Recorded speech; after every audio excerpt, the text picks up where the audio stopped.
Let's have a chat about a few things to do with what's known as the Delphi murders. The murders of Abby and Libby, February 13th, 2017.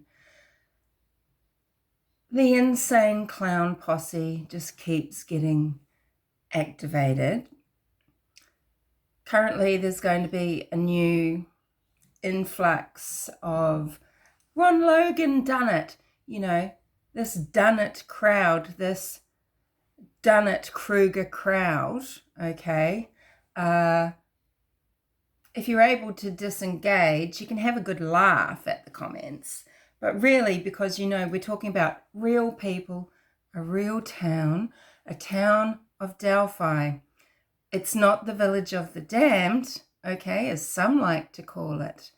And if you can disengage and not understand the weight of things, and look, with some separation, you can have a good laugh at creators and commenters alike.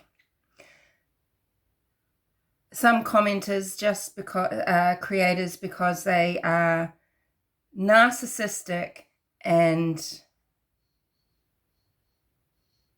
they have a desire for a certain outcome for themselves. And this is very visible and clear, okay? And they're not the smartest. They're not necessarily the smartest. When they get on the phone, hi, could I speak to, this is Shane Evans.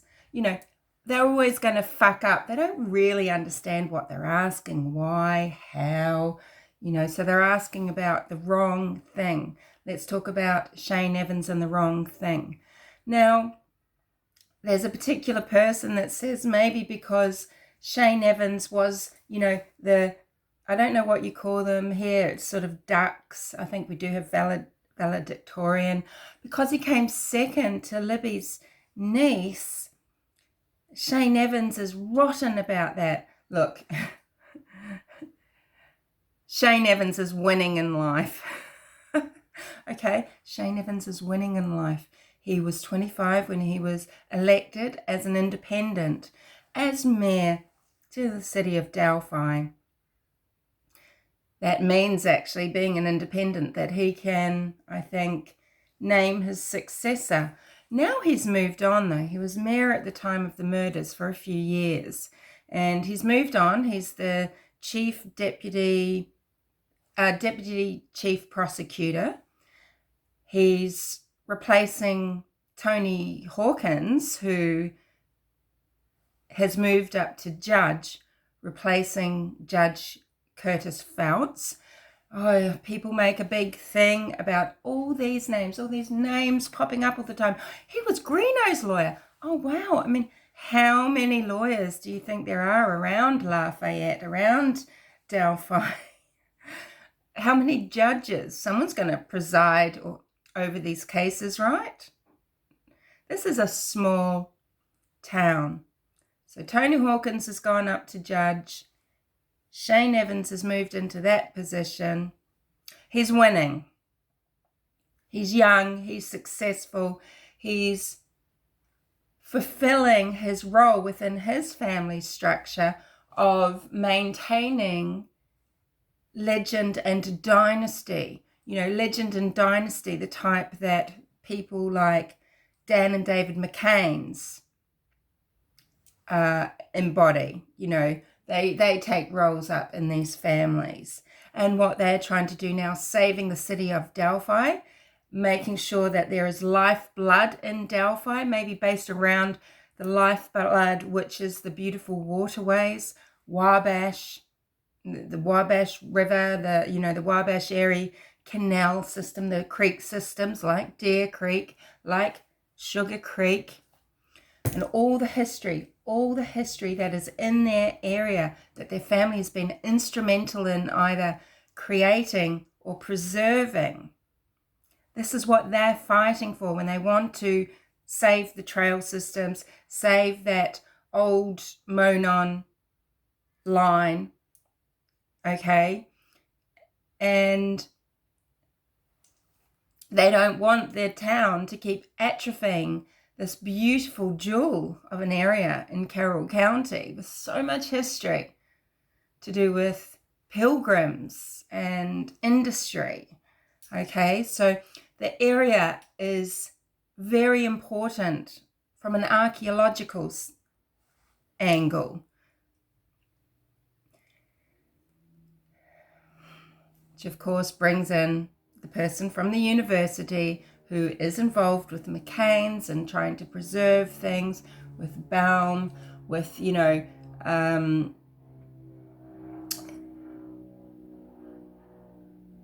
there's so many people. Everyone is going to be connected. This is a small place, a close place, and it's an important place. Whether you think so or not, you can degrade it and call it the village of the damned.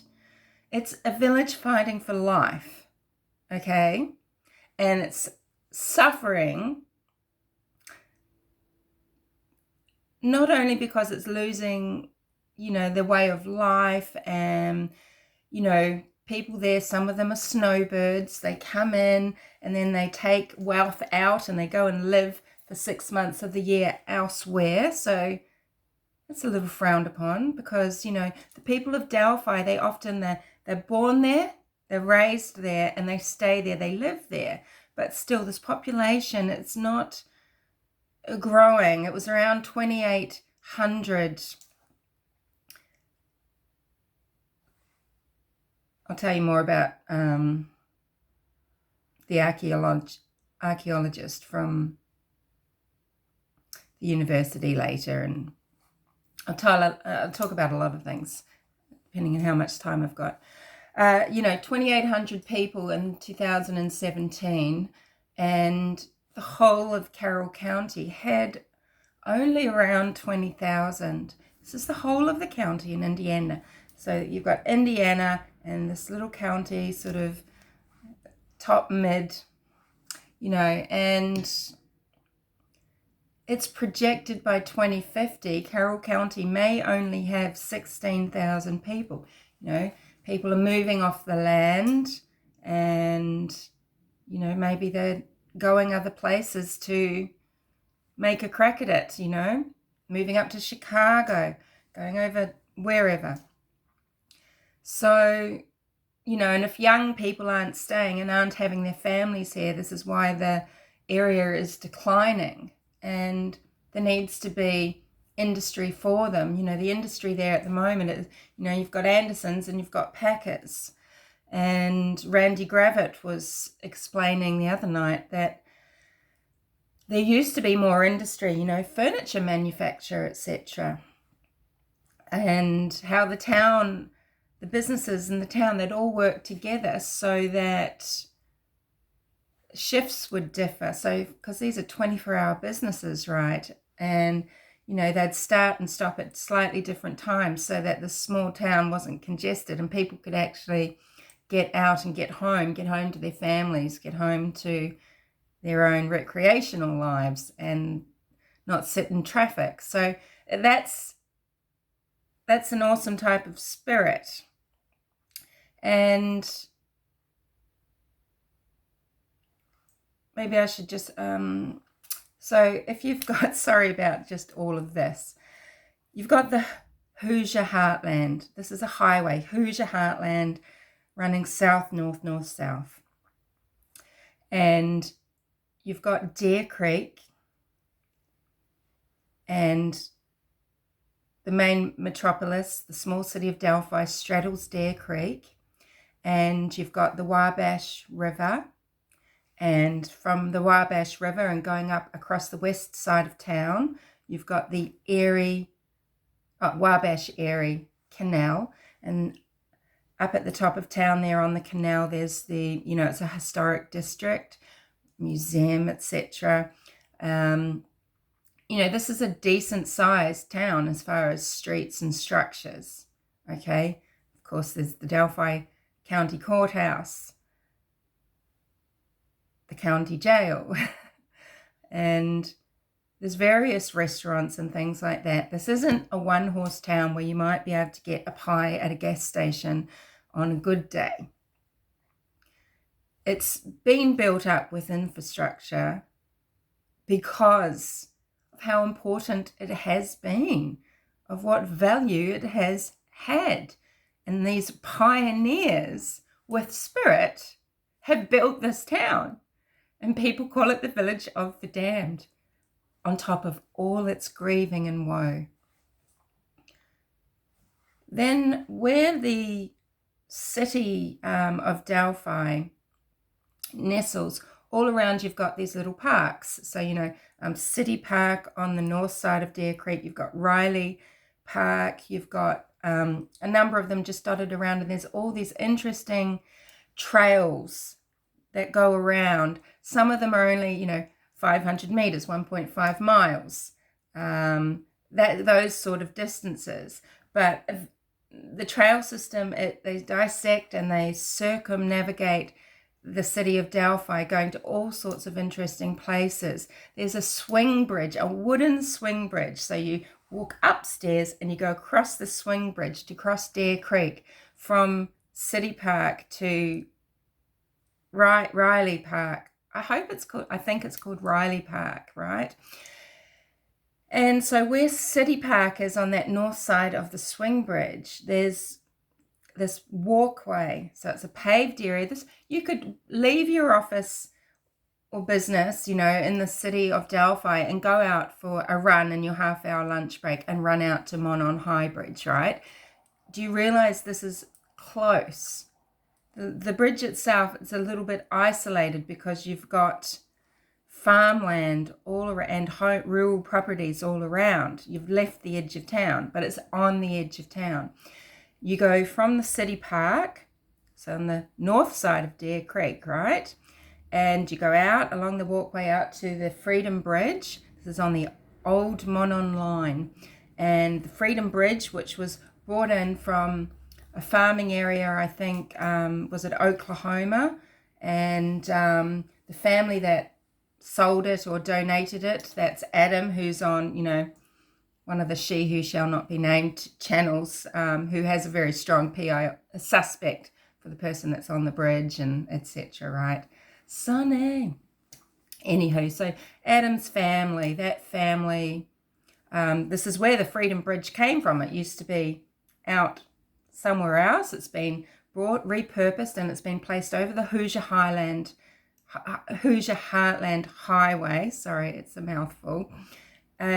So you walk out there across the Freedom Bridge, and you're on that, the 300 North line, and eventually you come to where the fork in the trail is, and there's a little entrance there that comes off a road, which, there's Anderson's up there. It's coming into the town from the east and from the property where the Germans live. And you can come in, and there's the mayor's property, and opposite that is that little entrance. You walk in there, and that's where the 501 and the 505 are. That would just mean 501 steps maybe, or feet, if we think about it, right? So, and you can see the straightness of one of those trails, the trail that heads right up and over Monon High Bridge. This was important to the community of Delphi. It's come out from the north of town and through town and out, and terminates there at the moment on the other side of the bridge, on that southeast side of Deer Creek. And this should be preserved, and people should be able to walk on the bridge. Now, imagine you've come down this trail, you've walked over the high bridge. Yeah, you can go left and down the hill, and no, not where Leave It to Linda showed. Sorry, Linda, you're just lucking out again. And there's a private drive that has come from the kind of north but south side, but that west side of town. And that private drive, this is coming from Anna Williams' home, kind of, and that goes out under the bridge. So sorry, on that southeast side, if you didn't go left and down the hill and over Deer Creek again, where you can walk up to Ron Logan's property or to the cemetery, or actually walk along the creek to the edge of the trail again. This area is called, the Slate Bluff, okay? Again, important area, Slate Bluff. And the proposed track continues back around to come out to join up to Riley Park. Now, the interesting thing about this proposed track, right, this is one good option for how Bridge Guy, that I call him Bridge Troll, we call him Bridge Troll, don't we, humanimals? How he, well, I do, could have gotten out, just say if he had just crossed back up and wanted to come back to the highway. He didn't need to go along, he didn't need to walk by the cemetery even and up past Anderson's onto Hoosier Highway to be seen around the Freedom Bridge area. He can go a short distance from Slate Bluff and sort of follow where this proposed trail to finish this loop would be, and that dissects Hoosier Heartland south, okay, south of all the sites, just south. And I'll talk about Doug Carter and his request about something later and connect it to that for you. But I'm trying to just get you in the mind of Delphi and what this area is, okay? And there's other thing that Delphi is actually an attraction for people to go to because it's so beautiful. Deer Creek and the Wabash River you can kayak on, and you can do so for miles. Sometimes the creeks might be a little drier, but they are actually transversible. Is that the right word? You can travel on them, and because again, this is part of the history, okay? This is part of how things were moved around in this area of Indiana. And there are people that come and stay at RV parks, right? And we know there's been shenanigans going on a shit-stained Mirrors channel about the guy in the RV park getting grilled by this absolute cockwomble. But I'm trying to keep it a bit cleaner here in this video, right? Because I actually want to be respectful to Libby and Abby in this video. And I made this video, similar video last night, and I thought, well, I can't actually post that. So I'm trying to just be a little bit more informative and less angry, because there are some things going on at the moment that are really, making our blood boil. It's not just me, okay? There's a lot of people that are furious or concerned, or they see what's going on. They are good at not engaging. Now, so that's a little bit about the town, the trailheads, etc., right? And this is the town that people stay in because it's their hometown and they love it. They're trying to make a go of it. They don't want to abandon it. This is the town, no matter what you think of them, that Dan and Dave McCain are fighting to preserve. Yes, it will be part of wanting to save, the legend of their dynasty, of, their family. They are contributors. And yeah, maybe they do want some money to preserve Monon High Bridge and the trails. If you don't see how important they are, you're not trying hard enough. The pylon at the north end of the bridge has been repaired, actually. There's been a few works there. And there used to be an orange barrier across that end of the bridge, and you'd walk around it to go across over the bridge and come out over on that south side where the private drive is and where, everything happened. That's the south end. That's the side Libby and Abby were on, except they were on the north side of the creek, okay? So Does that make sense? It's a bit tricky because, you know, there's a creek. It sort of runs east to west, and then you've got this bridge. And anywho, it's not that difficult actually, but I know a lot of people have a tough time picturing it. So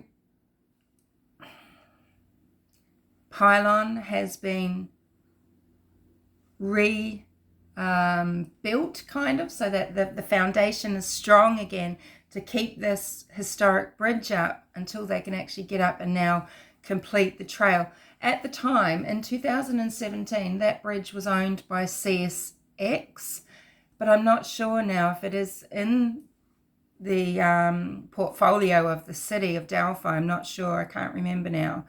But it was a private bridge, so people would still walk on it. It just wasn't owned by the city of Delphi. It wasn't part of the trail. It should be. It's a beautiful, spectacular place. People need these places to lift their spirits, to go and to feel the muse, places to think, to relax, to dream, to breathe, and to treasure. Can you see that? People want to blow it up. They want to burn it down. That's not how to honor Abby and Libby. Libby loved the trails. Libby loved the trails. We're going to talk a little bit more later about what Kelsey and Libby would do at the trails and how that might tie in, and, you know, why this sparks controversy or conspiratorial thinking for some people. Now, look, we'll say this before I go any further. Sure. Evans, sure. Anyone, sure. McCain, sure. Anyone could be involved. Are they? Just because you see a fact doesn't make it evidence, right?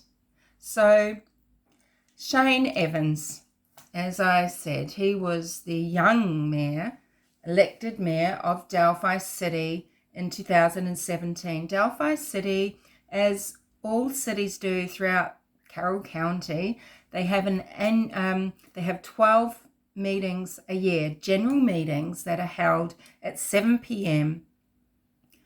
So calendar monthly. So in February for the city of Delphi, the 6th of February was the meeting. It's always opened by the mayor. So Shane Evans opens this meeting. The minutes from January's meeting are introduced and on with the meeting.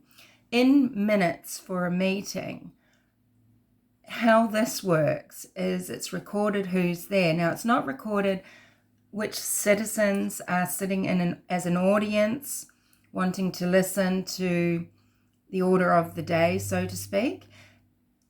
Who's recorded are the secretary, you know, who's in attendance that are officials of the city, secretary, treasurer, you know, mayor, whoever, whatever the council is, whoever the councillors are that are supposed to be there, chairman, etc., right? And that's happened every meeting in Delphi. So the next one, because of the amount of days in February, the next one in March was on the 6th of March, and then I think it would have been the 3rd of April, something like that, a little bit earlier, right? It's the first whatever of the month. And Shane's there at the March one as well, opening the meeting as mayor in his official capacity, as he's supposed to do. The meeting minutes for 6th of February are introduced. Now, there are people that say he's trying to have an alibi for going to Frankfurt. Is it Frankfurt? It's just left my head. Is it Frankfurt? I think it must be Fort, you know, Fort, waterways, Fort. It must be Frankfurt. So Frankfurt and Delphi are towns that are 30 to 37 minutes drive away, depending on which route you take, running north, south to each other. And the city of Frankfurt has its own mayor and own committee, own officials. And those are the people that get written up on the Frankfurt meeting minutes. And Shane Evans, on the 13th of February, the day that the girls were reported missing and are presumed to have died, and we'll talk about that later. How much time have I got on? Gosh, this is going to go into a two-parter.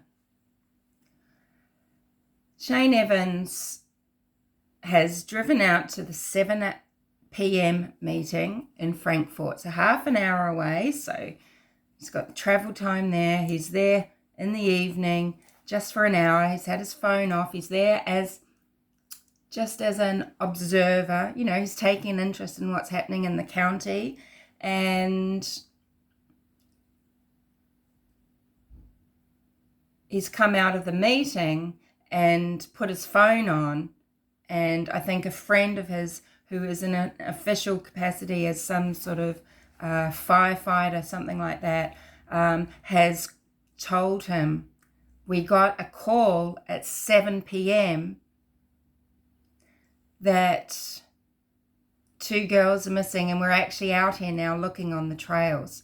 So the run time, you know, about the Snapchat picture, 2:07, BG taking those few minutes to cross the bridge, getting filmed for 43 seconds at 2:13. I will talk about the 4 words. I believe there are only 4 words, and I'll tell you why. But there's 43 seconds of film, apparently. This is when he says, guys down the hill, or down the hill, and then guys. We don't know which order it's in, or what gap there is between these words, but it's guys down the hill. That's what we hear, right?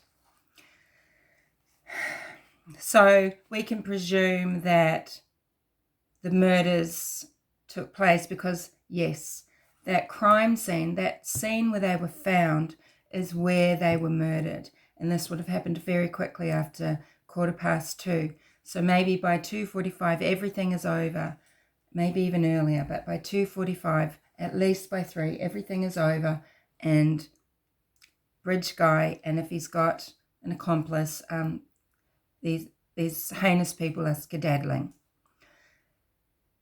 But this meeting that he attends in Frankfurt, he's not trying to give himself an alibi, you know, for the evening, right? And after the girls went missing, and Derek German is looking half-assedly, I'll talk about that too, for the girls. You know, it's not until about is it 5:30 that Becky calls law enforcement, okay, calls the sheriff's office, I think. So we hear stories that, oh, Shane, he's a meddler, you know, not just that he's trying to be involved, be as useful as possible, learn as much as possible, make as many network connections as possible, you know, picking on him for, oh, he's trying to direct traffic. I mean, there's been an accident or something and he's trying to direct traffic. It's pretty good that he makes himself available and he's trying to be helpful and he's not just a bureaucrat greasing hands. But anywho, so look, maybe if he's got a bit of a reputation for meddling in police affairs and trying to sort of tell people how to run things, you know, they're not going to call him at that first instance, right, at 5:30. Oh, we don't know how to look for 2 missing teenagers. He might just be truant, so better call Shane Evans. No. Okay, so he didn't know, and you wouldn't expect him to know. These girls could have just been playing hooky, you know, they could have been hanging out, have lost track of time, something. They could have had an accident, fallen off the bridge. They could have gone to another friend's house. They could have been abducted, but the police didn't know, and they're not going to ring the mayor, even though he's the highest, you know, sort of official, one of the highest officials there, right? They would have contacted him. And in fact, someone has at 7 o'clock. And so he's driven the half hour from 8 o'clock from Frankfurt.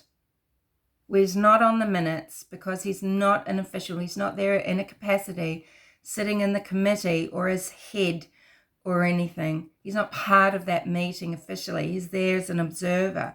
So anyone else in that town hall or wherever they hold it, you know, business owners, people from the school, just citizens, you know, they're not recorded as being in attendance at that meeting. If you want to find out, you can just contact people that were at that meeting. They're on that meetings list. Why don't you ring them? So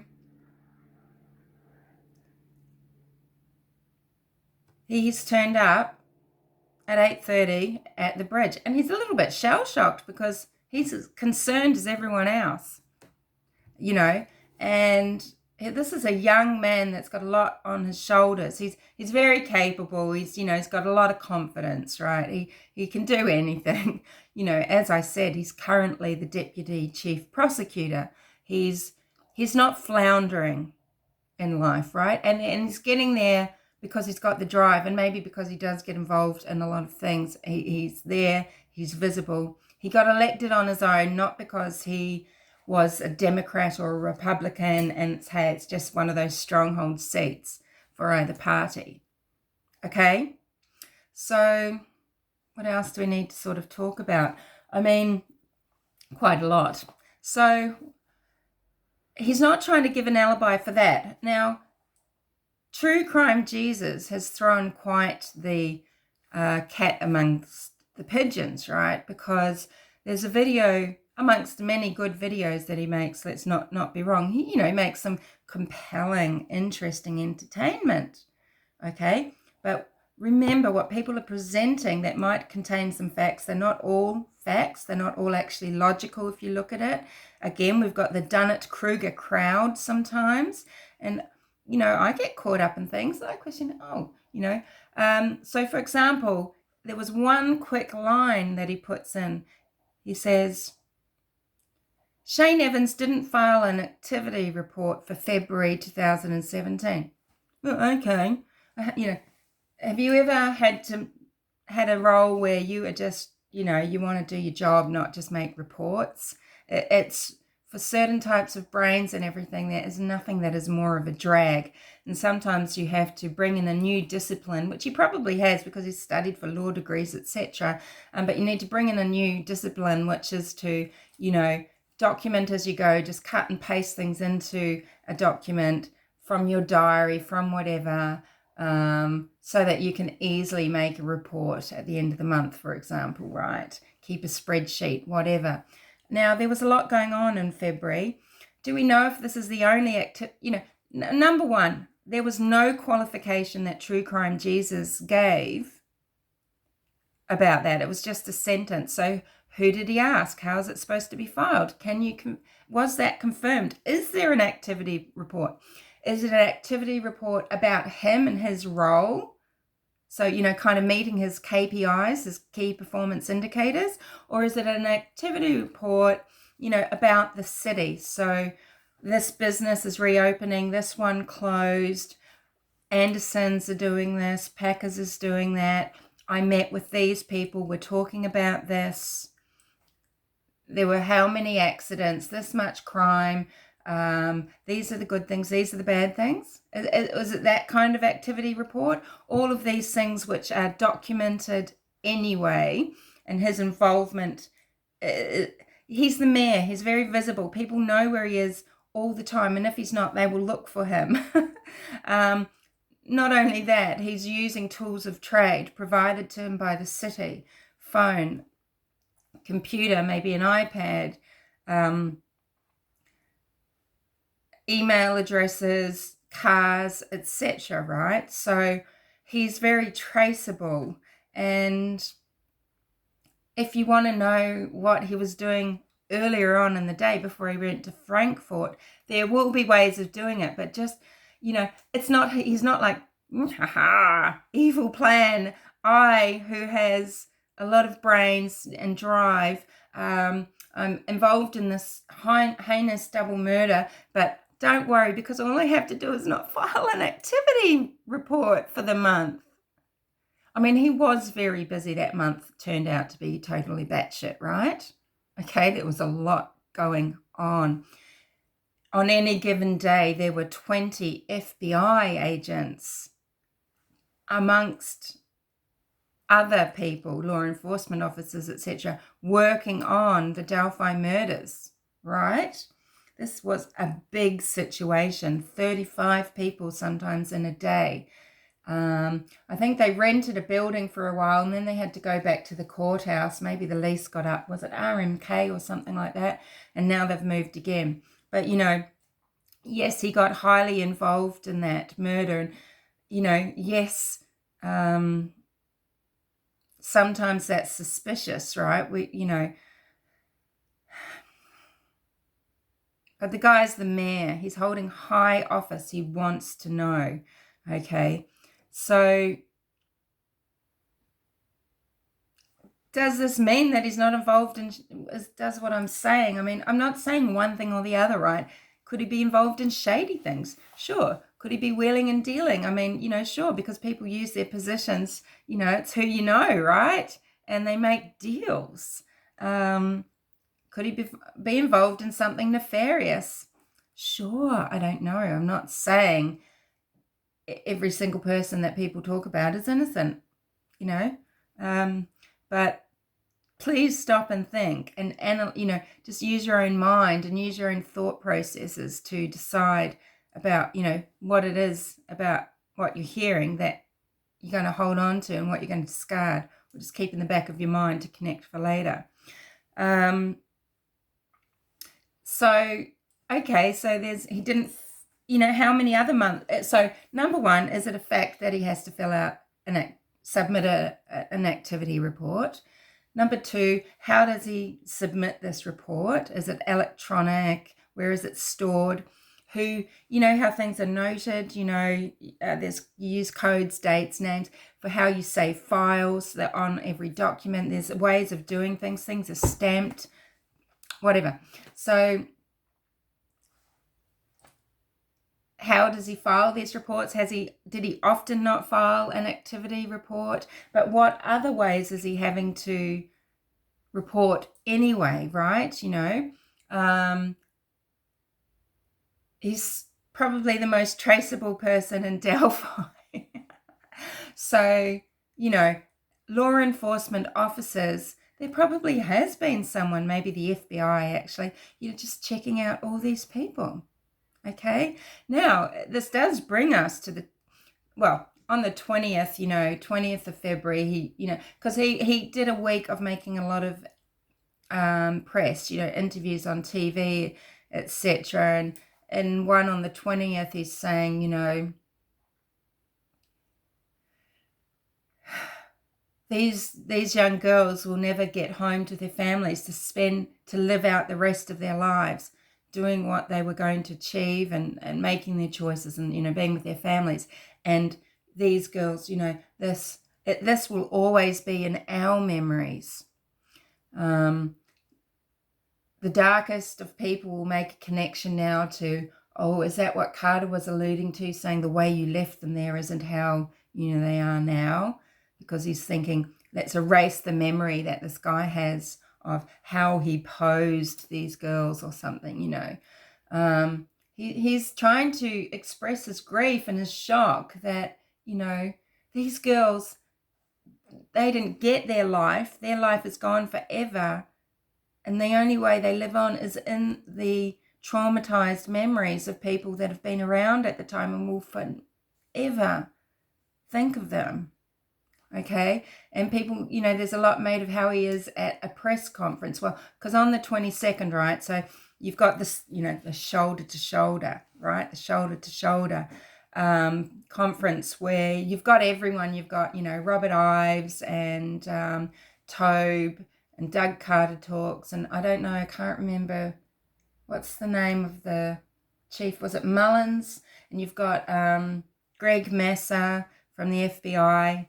And, this is where Doug talks and then Greg Messer talks and the chief has talked, and that, the chief and Greg are using, germane to the investigation over and over again, and Doug Carter's speech is the one that, he's talking about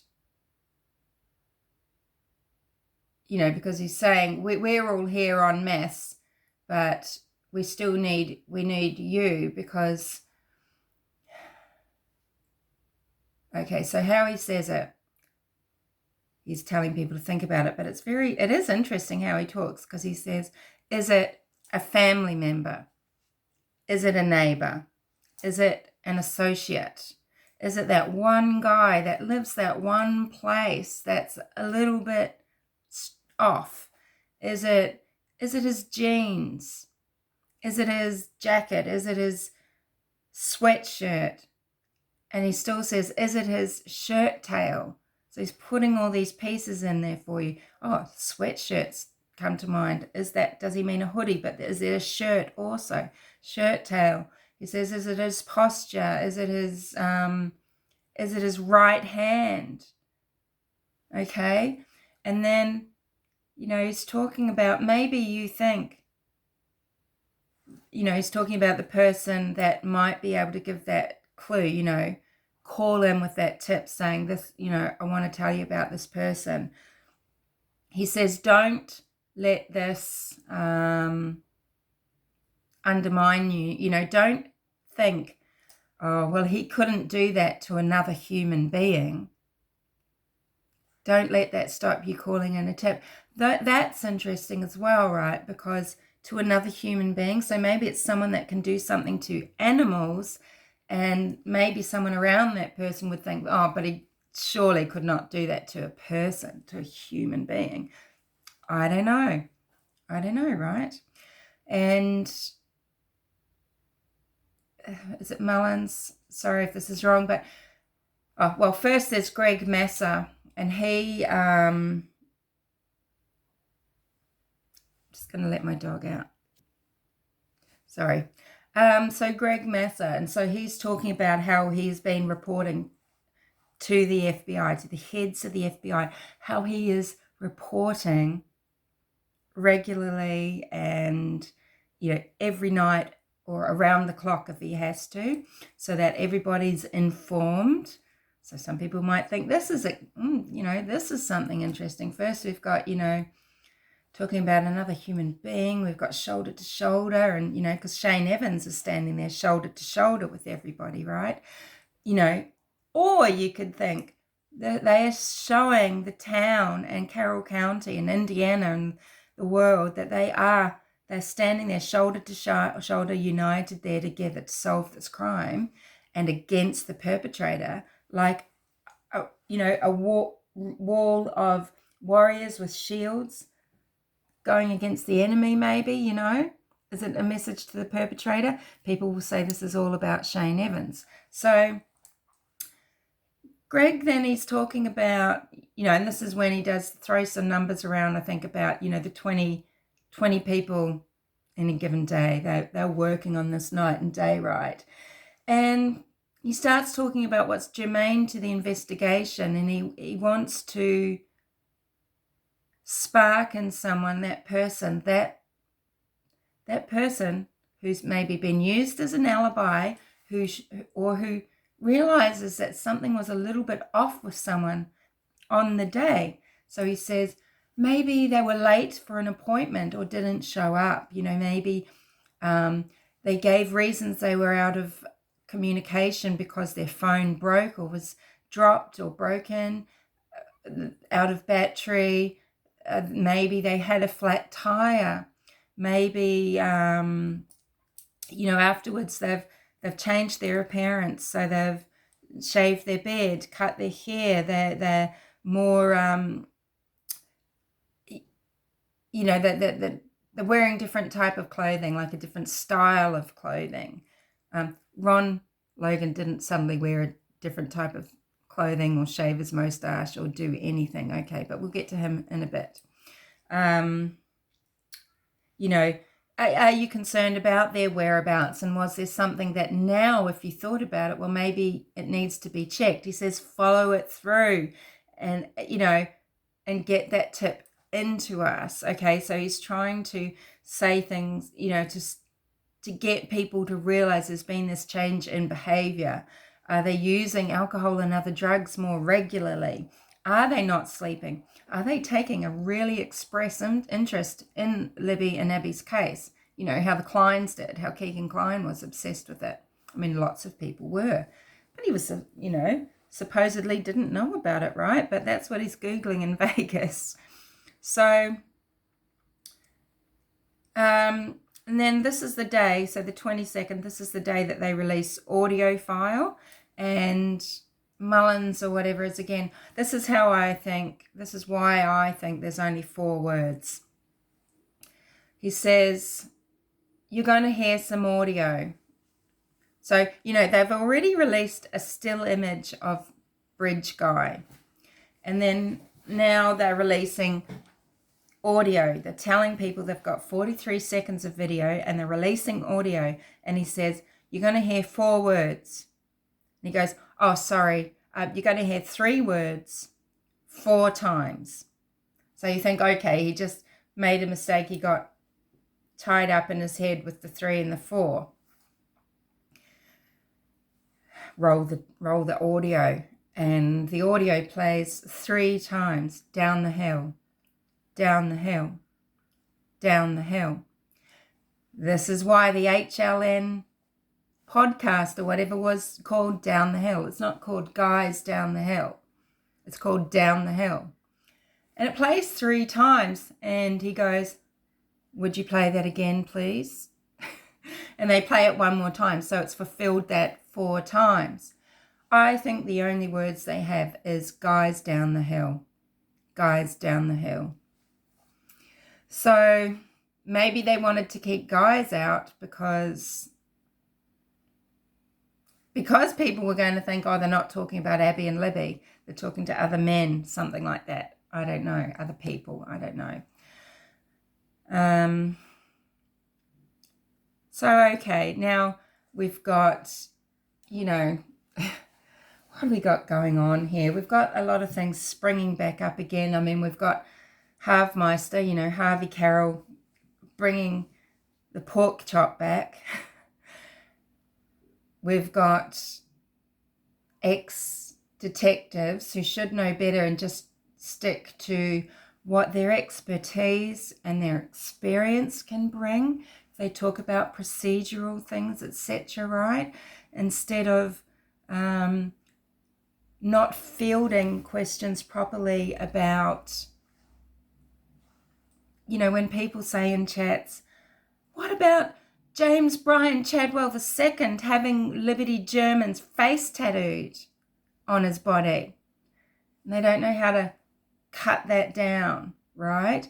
And instead they just stir the pot further, okay? That tattoo was on James for rather a long time before, and it's not Libby, but sure, it can look a little like her. And he's a very queer guy. He's a dangerous guy, and that was a budding serial killer. James Bryan Chadwell II is currently serving, you know, 90 years or something for the abduction and assault of a 9-year-old girl. He just took off the street. She was a neighbor, took her off the street into his basement, chained her up, and luckily she was reported quickly. The area was canvassed quickly. Someone noticed something quickly and went back and saved this little girl from probably certain death. 9 years old. That's a prepubescent girl, which Libby and Abby were not. Now, so we've got big YouTubers that just like to be quite smarmy, and they often are just getting it wrong. But this is what their channel's about. It's about the presentation. It's about it's about this creation, this presenter creation, and they are actually worse than MSM.